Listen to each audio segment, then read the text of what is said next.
എനിക്ക് എപ്പോഴും സംസാരിക്കാനുള്ളത് മനുഷ്യനെ കുറിച്ചിട്ട് തന്നെയാണ്.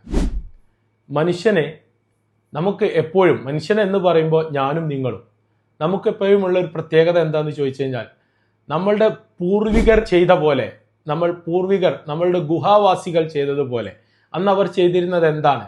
അവർ ഗുഹയിൽ കിടന്നുറങ്ങുന്നു, അവർ അവിടെ താമസിക്കുന്നു, വിശക്കുമ്പോൾ പുറത്തിറങ്ങുന്നു, ഏതെങ്കിലും മൃഗത്തെ വേട്ടയാടുന്നു, അല്ലെങ്കിൽ കായ്കനികൾ പെറുക്കിയെടുത്ത് അത് ഭക്ഷിക്കുന്നു, വയർ നിറഞ്ഞാൽ വീണ്ടും അവർ പോയി ഉറങ്ങുന്നു.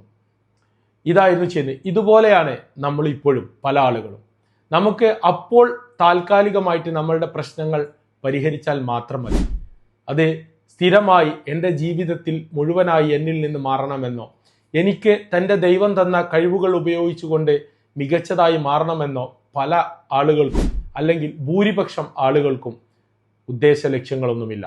അതുകൊണ്ടാണ് നമ്മൾ ജീവിതത്തിൻ്റെ പ്രയാസങ്ങളിലും പ്രതിസന്ധികളിലും പെട്ടുപോകുന്നത് എന്നുള്ളതാണ് സത്യം. ബുദ്ധിമാനായ ഒരാൾ ചെയ്യേണ്ടത് അയാളുടെ നാളുകൾക്ക് വേണ്ടി അയാൾ സ്വരുക്കൂട്ടി വെക്കണം, അയാൾ സമ്പാദിച്ചു വെക്കണം, അതിൽ നിന്ന് ജീവിക്കാൻ പഠിക്കണം. 1 രൂപ കിട്ടിയാൽ അതിൽ നിന്ന് 10 പൈസ മാറ്റിവെക്കാൻ സാധിച്ചവന് മാത്രമേ 100 രൂപ കിട്ടുമ്പോൾ 10 രൂപ സമ്പാദിക്കാനും മാറ്റിവെക്കാനും സാധിക്കുകയുള്ളൂ എന്നുള്ളതാണ് സത്യം. ഇത് മനസ്സിലാക്കിക്കൊണ്ടായിരിക്കണം നമ്മളുടെ ജീവിതം മുന്നോട്ട് കൊണ്ടുപോവേണ്ടത്.